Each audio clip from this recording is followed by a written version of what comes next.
This is our John uncle. सुधीरजी is equal to energy. आणि आज आपली भरपूर दिवसानंतर भेट झाली आहे. तर आपल्या व्ह्युअर्सला तुम्ही काय संदेश द्याल? आता नुकतीच थंडी पण आता सुरू होणार आहे. येस, त्यामुळे थंडीसाठी एनर्जी म्हणजे फक्त आपण सुधीरजी. जिम नाही, सुधीरजीच आहे.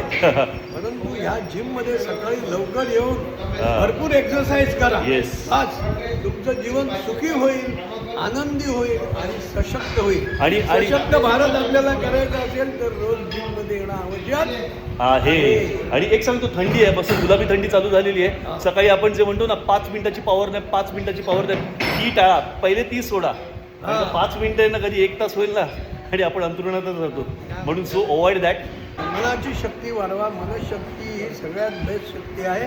एकदा तुम्ही ठरवलं मी उतरणार पाण्यात, बरे मग थंड असो गरम असो, Yes. पाण्यात उतरायचं ठरवलं की उडी मारायची. आणि अजय बरेच दिवसांनी भेटला त्याबद्दल पण मला आनंद झालेला आहे. Okay okay okay. So have a nice day to you all. Police officer सुद्धा आहेत, ते क्राईम ब्रांचमधनं ते रिटायर्ड झाले. तर ह्यांना सुद्धा आपल्याला एक चांगला असा संदेश द्यायचा आहे. तर सर काय बोलाल तुम्ही? त्या संदेश काय, हेल्दी राहा, मेहनत करा, बस एवढाच संदेश.